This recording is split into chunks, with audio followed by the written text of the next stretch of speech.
Hello everybody, welcome back to my channel English Literaria. Today in this video we will be completing an essay 12 million black voices by Richard Wright.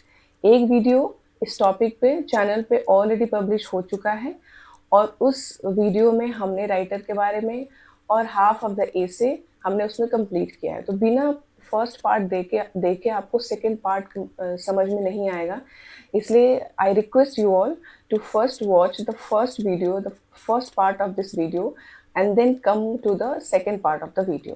ठीक है, अब जहाँ से हमने first part में छोड़ा था वहीं से हम इस वीडियो को स्टार्ट कर रहे हैं, टेक्स्ट को स्टार्ट कर रहे हैं।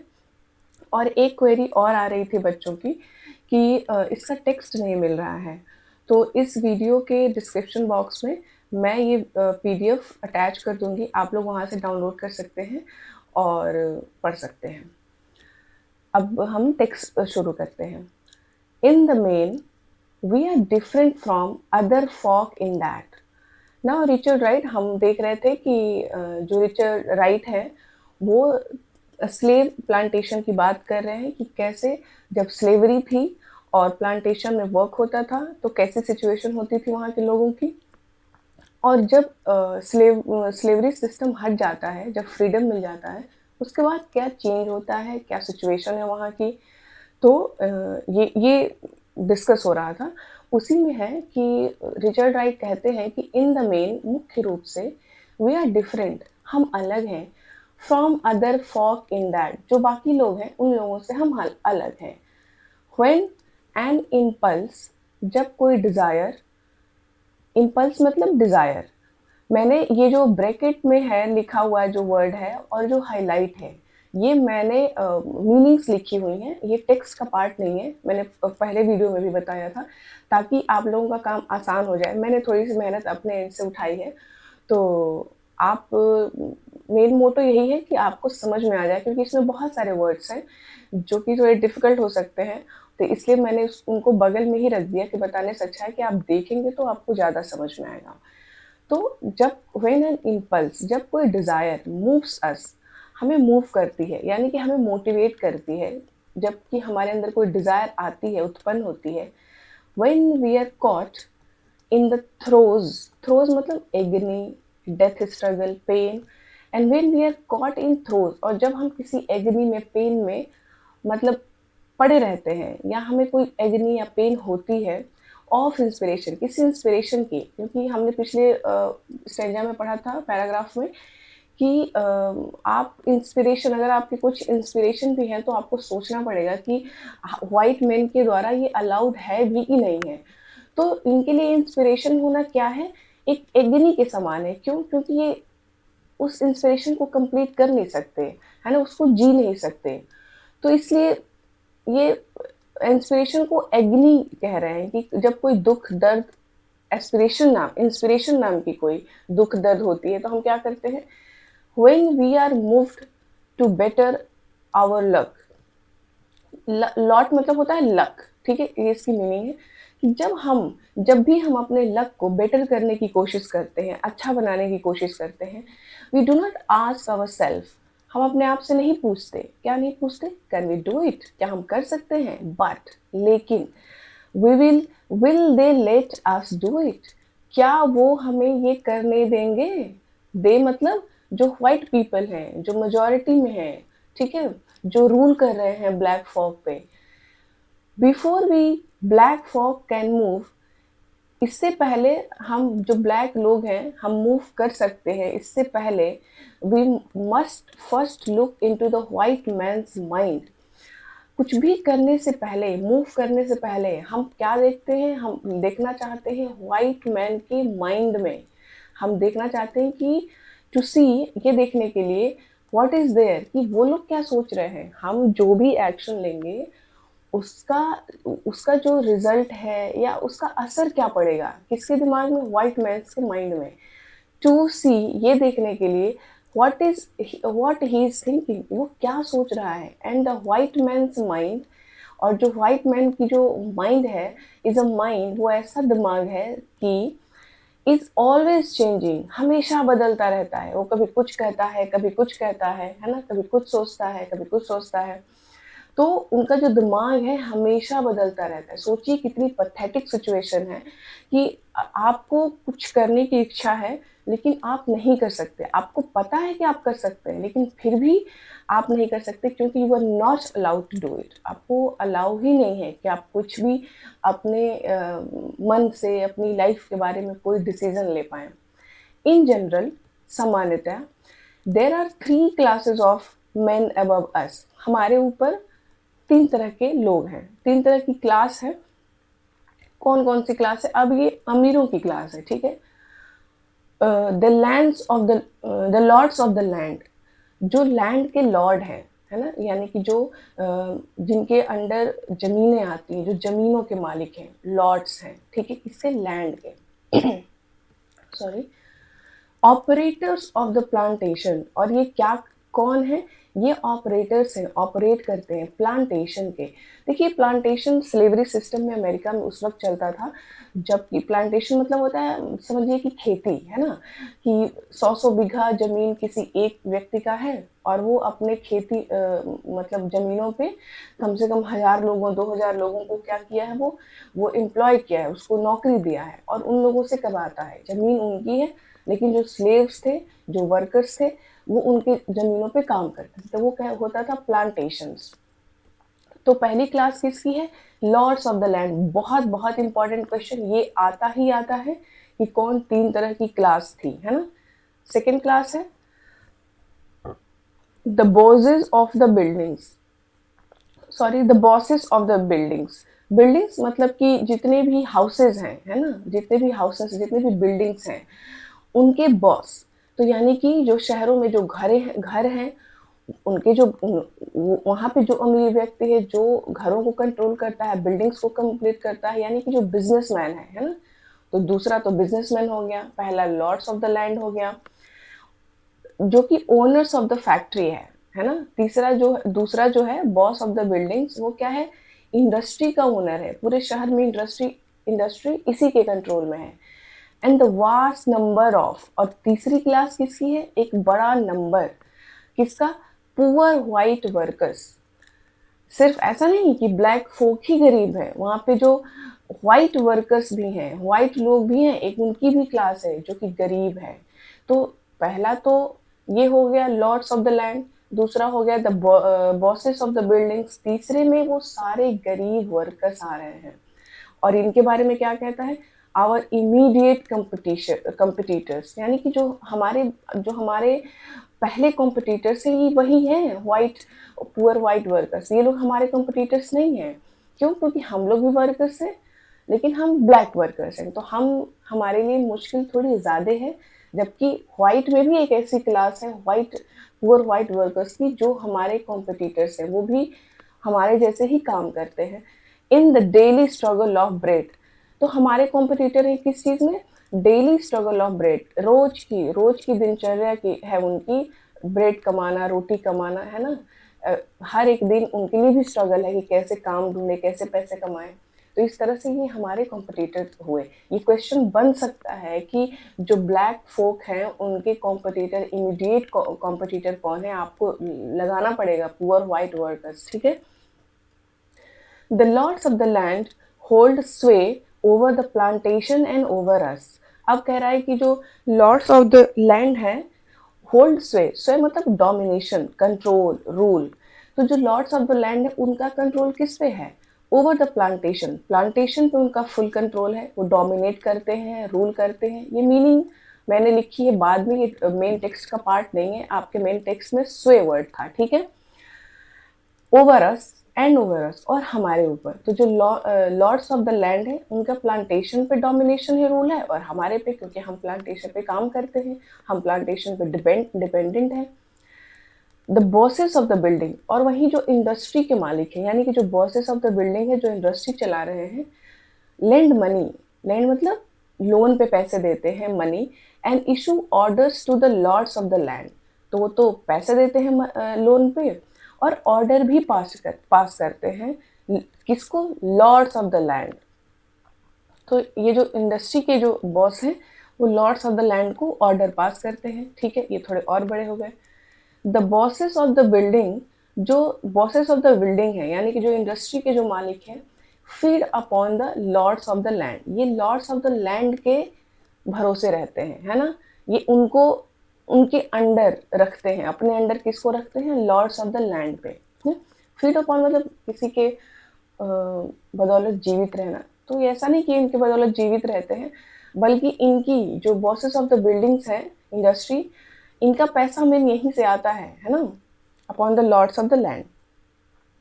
और वहीं पे the lords of the land जो हैं वो किस पे जीवित हैं, upon the 5 lakh landless poor white and upon अस।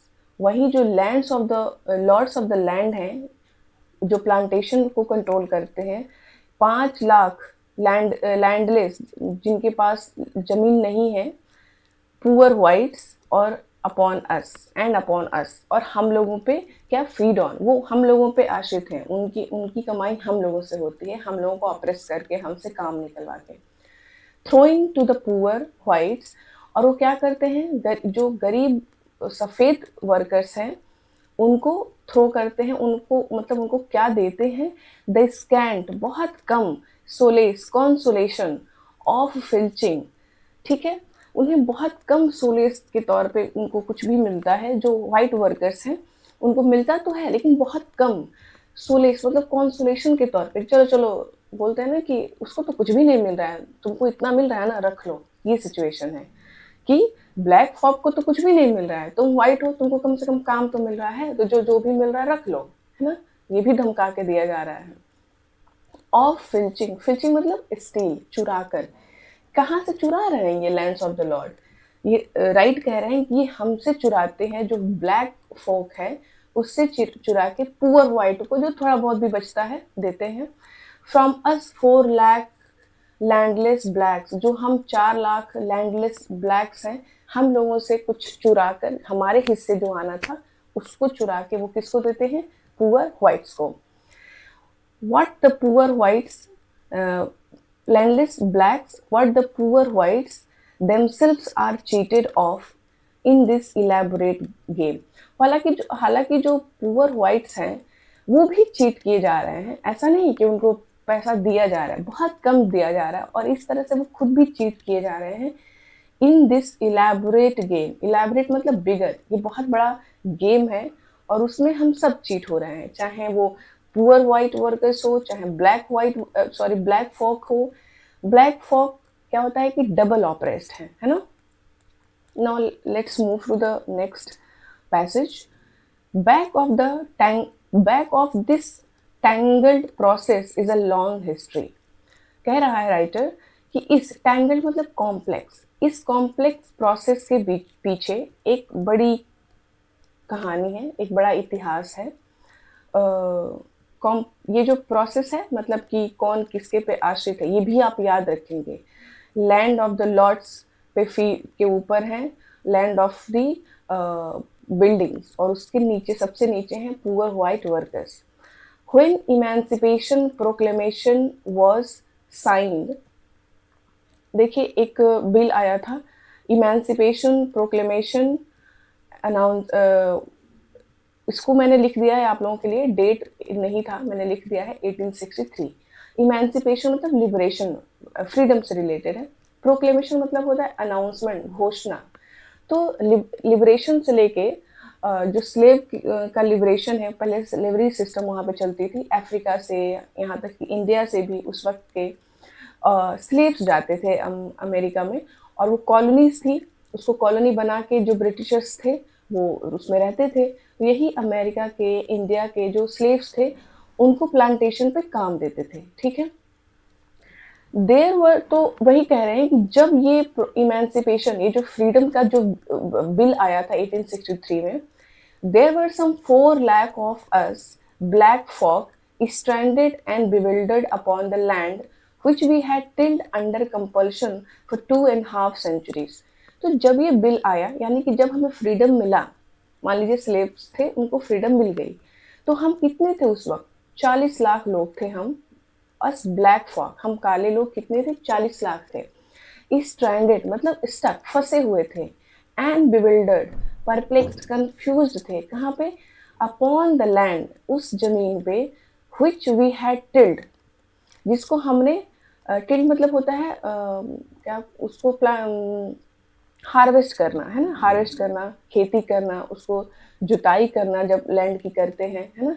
तो हम ऐसे लैंड पे स्टक हो गए थे, फंसे हुए थे या परप्लेक्स्ड, कंफ्यूज थे, which we had tilled, जिसकी हमने खेती की थी, जिस पर अंडर कंपल्शन, मजबूरी में ही, क्योंकि स्लेव्स थे, मजबूरी से प्लांटेशन पे काम करते थे, तो मजबूरी में हमने काम किया था फॉर 2.5 सेंचुरी, 250 साल तक हम इस लैंड पे काम किए थे एज अ स्लेव, और हम फ्री हैं। तो फ्री होने के बाद क्या बदल रहा है ना। संडर्ड सडनली, अचानक से हम डिवाइड हो गए थे, है ना, फ्रॉम द ओनली रिलेशनशिप, किस, वही एकमात्र रिलेशनशिप से, विद वेस्टर्न सिविलाइजेशन, जो वेस्टर्न सिविलाइजेशन थी उससे हम डिवाइड हो गए थे, अलग हो गए थे।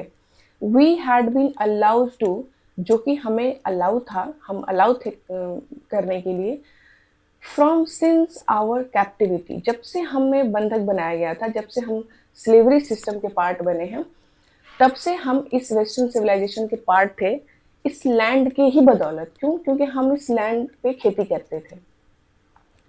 आवर पर्सनालिटीज, जो हमारा पर्सनालिटी था, जो हमारा व्यक्तित्व था, वो ब्लाइटेड मतलब डैमेज, वो डैमेज हो चुका है by 250 years of servitude. Servitude मतलब स्लेवरी, 250 साल तक स्लेवरी करने से जो हमारी पर्सनालिटी है वो डैमेज हो चुकी है, हमें खुद पता नहीं कि हम कौन हैं।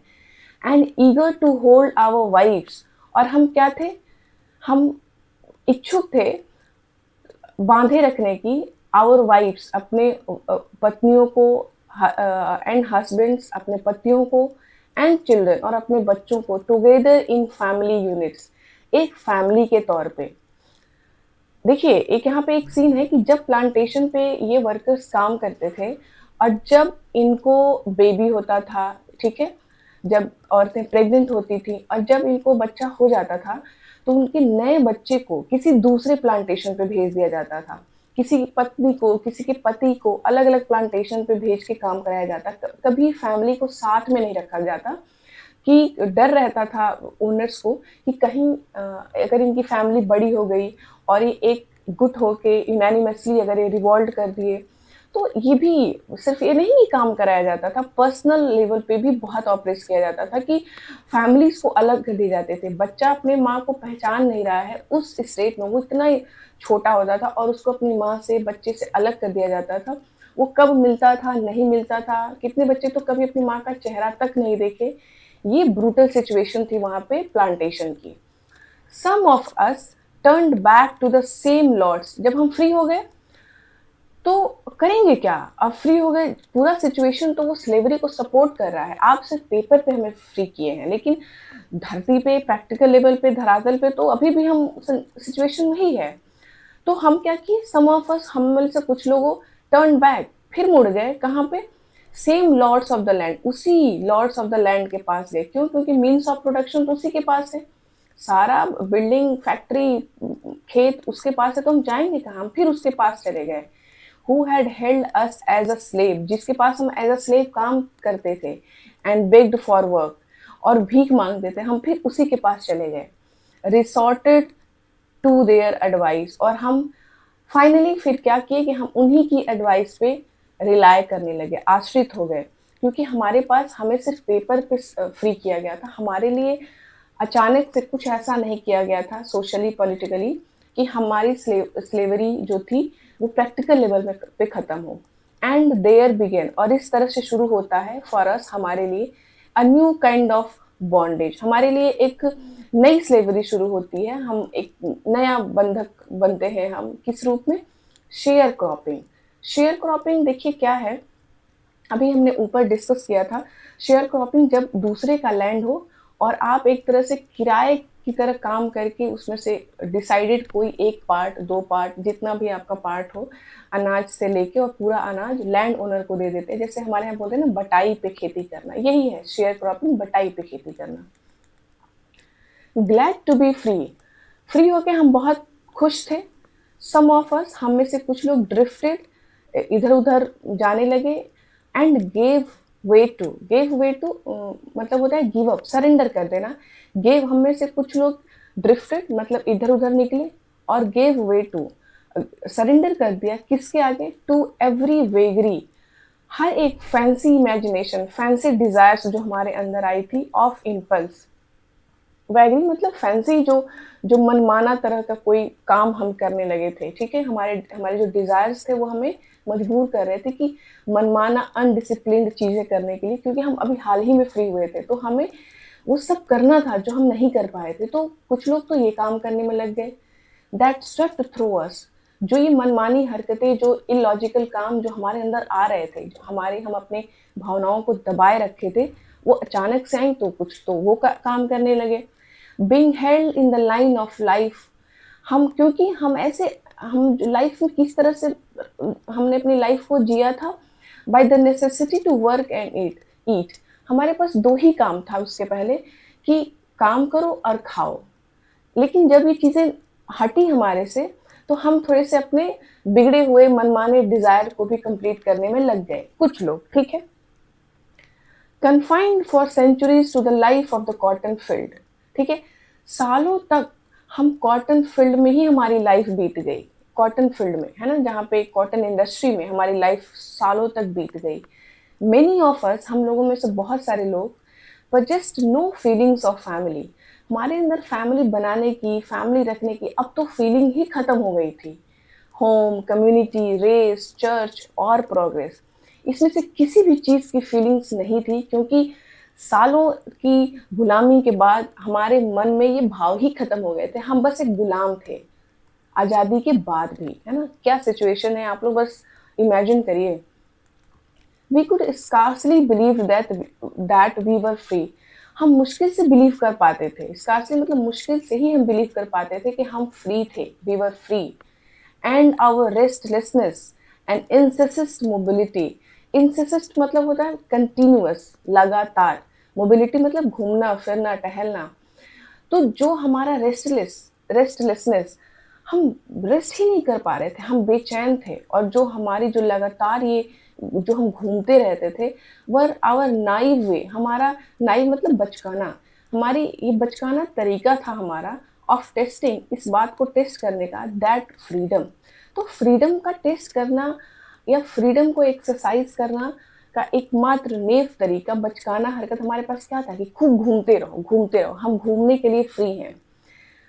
देखिए, कहा जाता है कि इस तरह के सिचुएशन में जब आप कहीं डोमिनेट हो रहे हैं, आपको इतना डोमिनेट किया जाता है, इतना टॉर्चर किया जाता है कि आप जीने भर की को भी फेवर समझते हैं। आपको लगता है कि अरे जी तो रहे हैं, बहुत बड़ी बात है। तो इतना ऑप्रेस कर दिया गया था कि सिर्फ घूमने मात्र को ही इनको लग रहा था कि हम फ्री हैं, ये हमारा फ्रीडम है। वैसे ही जैसे just as a kitten stretches and yawns after a long sleep, जैसे कोई बिल्ली स्ट्रेच करती है अपने आप को और जम्हाई लेती है, यॉन करती है, जब एक आफ्टर अ लॉन्ग स्लीप, जब वो बहुत देर तक सो के उठती है तो अपने आप को स्ट्रेच करती है ना। वैसे ही सो थाउजेंड्स ऑफ अस ट्रैम्प, वैसे ही हम लोगों में से हजारों लोग, ट्रैम्प मतलब वॉन्डर्ड, घूम रहे थे, है ना। ट्रैम्प अगर सिर्फ ये ईडी हटा दें तो ट्रैम्प मतलब होता है बंजारे, जो हमेशा घूमते रहते हैं, और ट्रैम्प मतलब जो घूमा हो, बहुत घूमा हो। फ्रॉम प्लेस टू प्लेस, इसलिए हम घूमते रहते थे एक जगह से दूसरी जगह। For the share sake of moving, इसलिए घूमते थे क्योंकि हमें बस घूमना था, सिर्फ घूमने के लिए घूमते रहते थे, ठीक है। शेयर सेक ऑफ मूविंग, सिर्फ घूमने के लिए, देखने के लिए। वॉन्डरिंग, हम क्यूरियस होके देखते थे। लैंडलेस अपॉन द लैंड, ठीक है, हमारे पास कोई लैंड नहीं था, हम लैंडलेस थे, लेकिन हम लैंड पे घूम रहे थे, लैंड को देख रहे थे, मूविंग, लुकिंग, वॉन्डरिंग, ठीक है। अब यहाँ पे कुछ जगहों के नाम है, आप लोग याद रखेंगे। पूछ सकता है कि इनमें से कौन से प्लेस का नाम मेंशन नहीं है। Arkansas, Missouri, Tennessee, Kentucky, North Carolina, South Carolina, Louisiana, Alabama, Mississippi, Georgia, ये सब जगहों पे लोग सिर्फ घूमते रहते थे। Virginia, West Virginia became the home states of us freed blacks, ये जो फ्रीड ब्लैक्स थे जो अभी अभी फ्रीडम पाए थे, उनके लिए ये सब घर हो गए थे। हम लोग सिर्फ घूमते रहते थे। क्यों? क्योंकि सालों तक हम सिर्फ प्लांटेशन में ही रहे थे, हम कहीं बाहर नहीं निकलते थे। Next paragraph. In 1980, many white people predicted that we black folk would perish in competitive world. 1980 में बहुत सारे white लोगों ने ये प्रेडिक्ट किया कि we black folk, जो हम black लोग हैं, would perish in a competitive world, कि एक कॉम्पिटिटिव दुनिया में हम खत्म हो जाएंगे, हमारा कोई अस्तित्व नहीं रहेगा क्योंकि हम उस हिसाब से ट्रेंड नहीं है। But in spite of this, लेकिन इसके बजाय वी लेफ्ट द लैंड, हमने लैंड को ही छोड़ दिया, and kept up afloat, afloat मतलब फ्लोटिंग, इधर उधर तैरते रह रहे हैं, घूमते रह रहे हैं। लेकिन हम क्या किए, हमने लैंड छोड़ दिया, वही प्लांटेशन का जो लैंड है वहाँ पे जो रहते थे उसको छोड़ के हम बस घूमते रहे, की फ्लोटिंग, वॉन्डरिंग, घूमते रहे। From Natchez to New Orleans, from Mobile to Montgomery, from Macon to Jacksonville, from Birmingham to Chattanooga, from Nashville to Louisville, from Memphis to Little Rock. हम लोग ये सारी प्लेसेस पे सिर्फ घूमते रहते थे। From Nashville to Louisville, Little Rock, labouring, काम करते रहते थे, labouring in the saw mills, हम घूम घूम के काम करते। सॉ मिल्स मतलब होता है जहाँ पे लकड़ी का काम होता है, कि बड़े बड़े आप लकड़ी के टुकड़े रखते हैं और वो फिर काटे जाते हैं यूज़ के हिसाब से, तो टिम्बर मिल्स है ना, टिम्बर मिल्स, सॉ मिल्स मतलब टिम्बर मिल्स। हम काम करते रहे टिम्बर मिल्स में। इन द टर्पेटाइन कैंप्स, जहाँ पे टर्पाइन का ऑयल बनता है, तो हम उस कैंप में काम करते रहे। ऑन द रोड जॉब्स, यहाँ तक कि रोड पे भी काम करते रहे, रोड जो भी रोड बनने में जो रोडें बनती थी उसमें हम काम करते रहते थे। वर्किंग फॉर मैन, हम लोगों के लिए काम करते थे, वो लोग जो डिड नॉट केयर, जो ध्यान ही नहीं देते थे कभी, वी लिव्ड और डाइड सॉरी, कि हम जिंदा रहेंगे कि मर जाएंगे, ये भी वो लोग कभी ध्यान नहीं दिए। उनको किस बात का ध्यान था?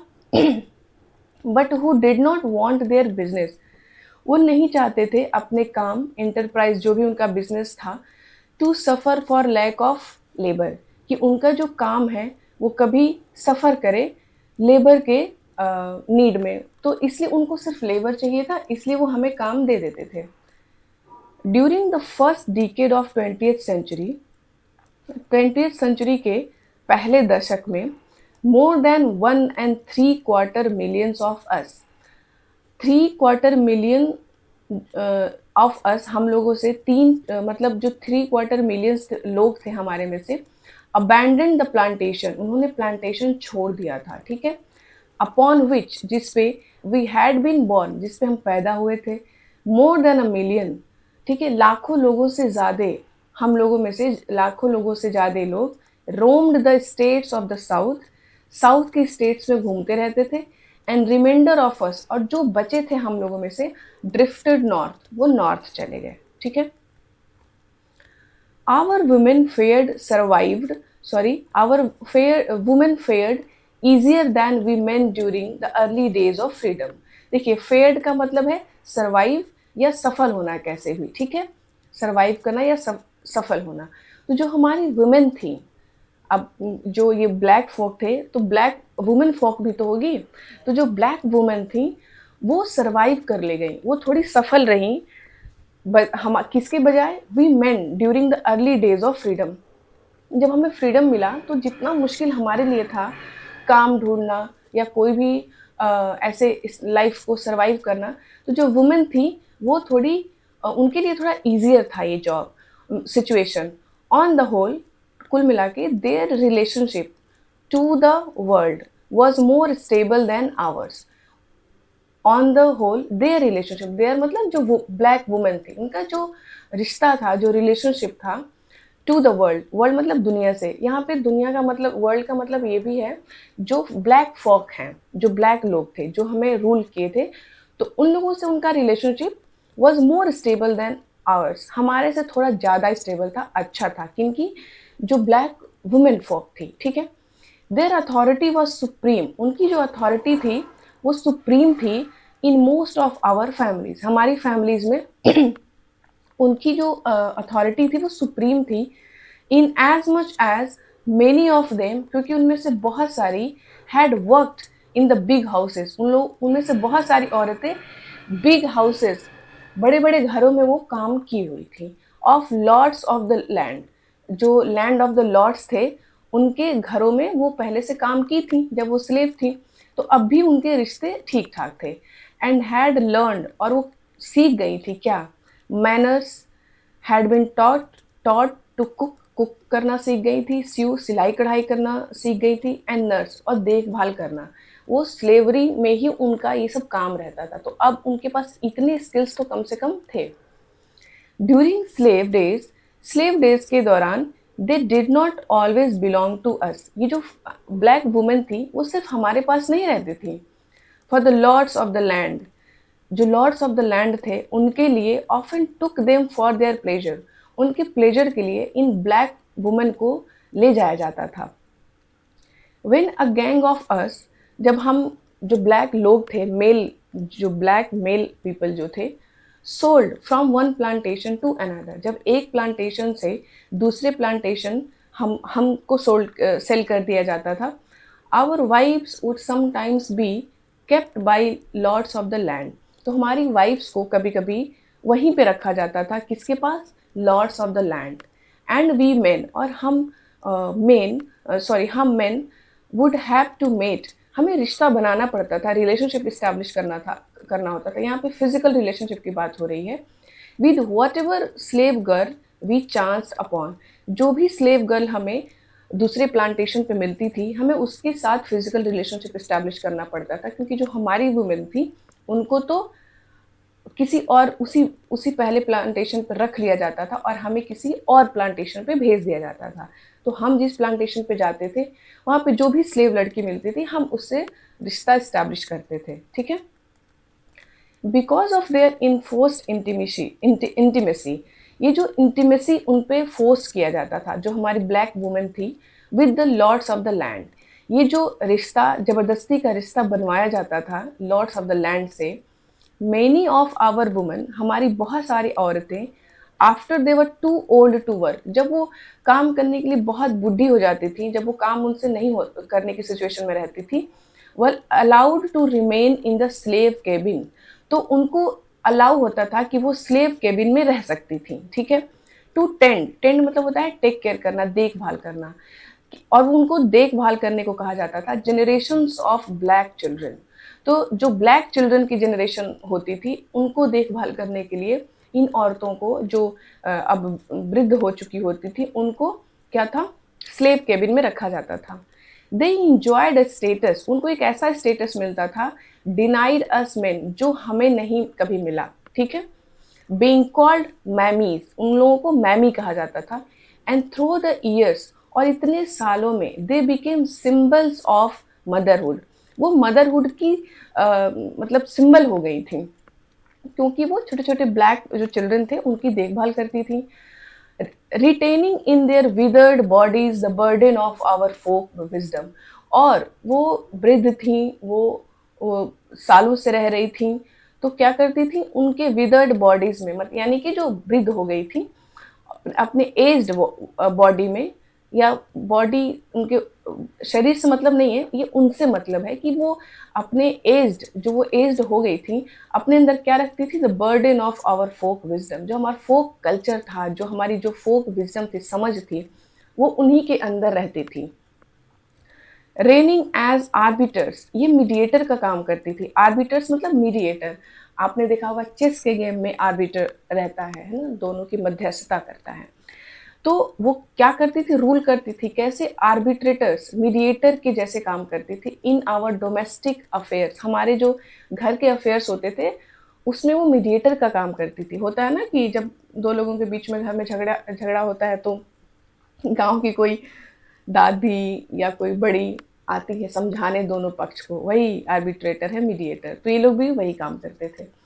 वीमेन वर फ्रीड, हम जो तब तक ऐसा होता रहा जब तक कि हम मेन फ्री हो गए, एंड मूव्ड टू सिटीज़, और सिटीज़ को चले गए, होयर, जहाँ पे कैश पेइंग जॉब्स जब हमें मिलने लगी शहरों में जाने के बाद, और तब हम इस लायक बने, enabled us to become the heads of our own family.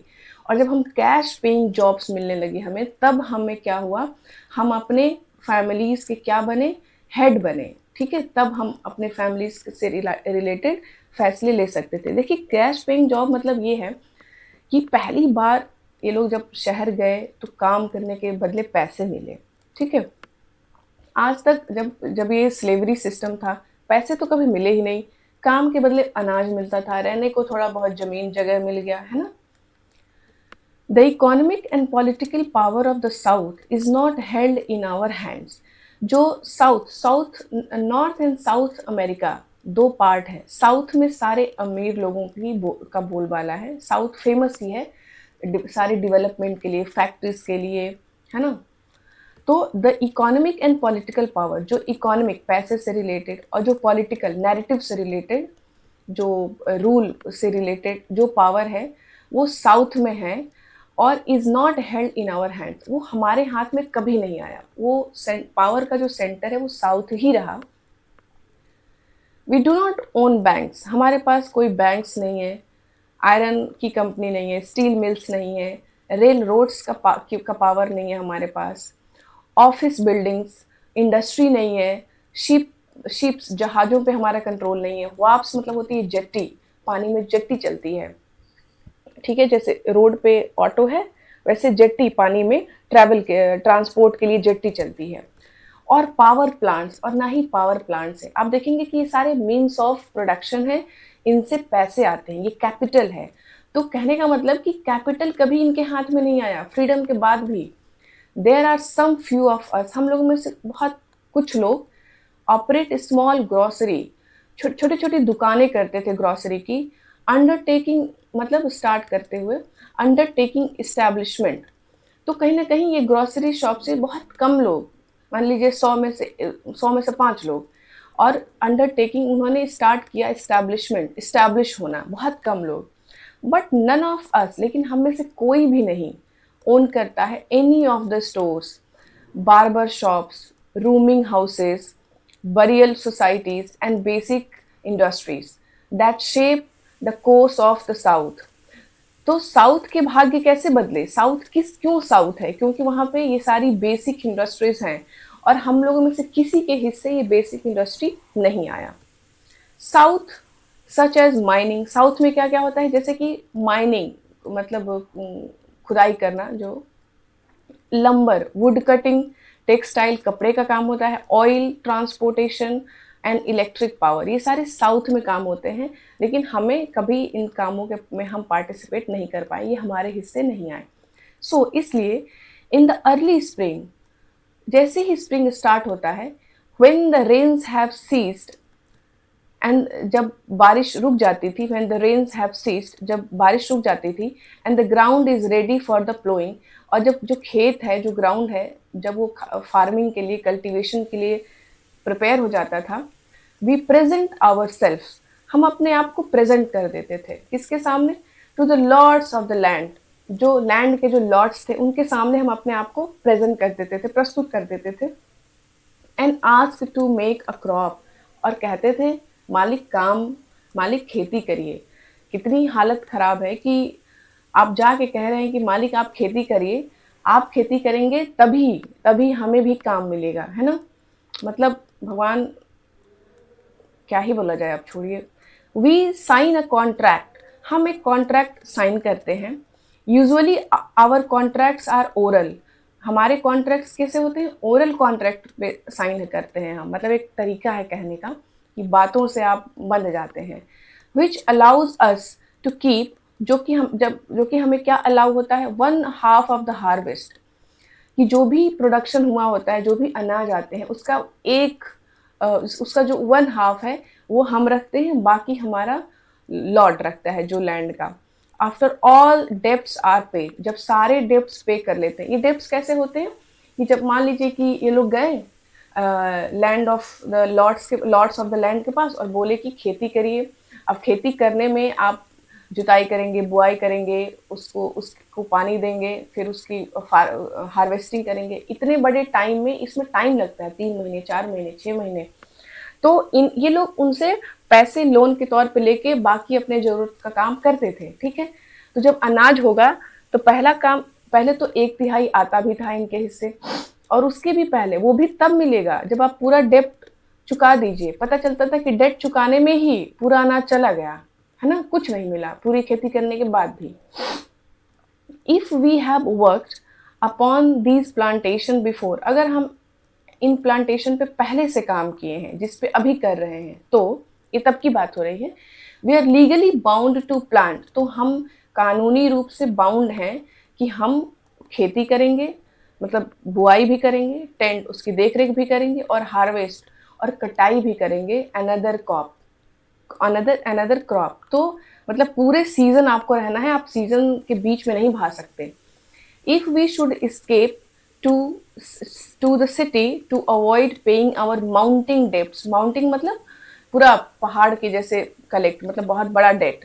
तो अगर वी शुड एस्केप, अगर हम भाग जाते सिटी, शहर में, कि अवॉइड करने के लिए अपने डेट को, मान लीजिए कि बहुत डेट हो गया और हमें पता है कि जो भी अनाज मिलेगा इससे कम ही होगा, तो हम शहर भाग जाते, तो क्या होता व्हाइट पुलिसमैन जो होते थे वो हमें ट्रैक कर लेते थे, ट्रैक कर लेते थे, एंड शिप अस, और हमें फिर ship us back to the plantation, हमें प्लांटेशन फिर वापस लेके आ जाते थे।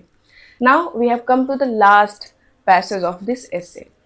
The lords of the land, ये जो लॉर्ड्स ऑफ द लैंड जो हैं, असाइन अस 10 और 15 acres of soil already bled off its fertility through generations abuse।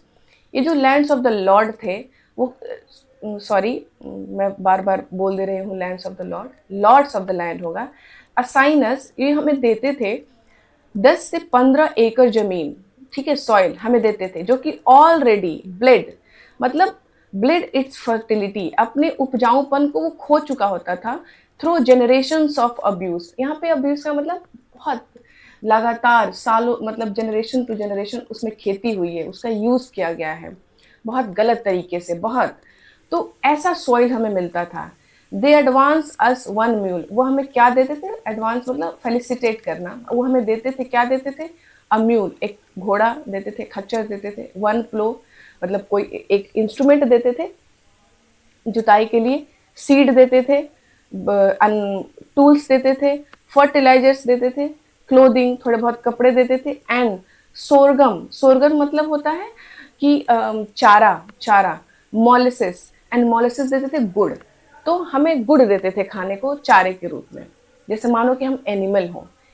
If we have been lucky the year before, अगर हम पिछले साल थोड़े बहुत लकी हुए होते थे, तो maybe we have saved a few dollars, तो हम कुछ डॉलर्स हम सेव कर लेते थे, टू टाइड, जो हमें स्टेबल रखता था, अस थ्रो द फॉल मंथ्स। तो ऑटम के सीजन तक तो हमारा काम चल जाता था, अगर हम पिछले साल कुछ डॉलर सेव कर लिए होते थे तो। But spring finds us begging, लेकिन स्प्रिंग आते आते हम फिर बेग करने लगते, and in an advance credit, advance में हम क्या, लोन लेने लगते, पैसे लेने लगते, from the lords of the land, किससे मांगने लगते, लॉर्ड्स ऑफ द लैंड से। तो ये पूरा का पूरा सिचुएशन था, यहाँ पे हमारा इससे ख़त्म होता है। ये टफ था, चैलेंजिंग था, बट मैंने पूरी कोशिश की कि आप लोगों के लिए ये आसान हो जाए। तो आप लोग जैसा भी आप लोगों को लगे कमेंट बॉक्स में बताइएगा। Thank you so much for today.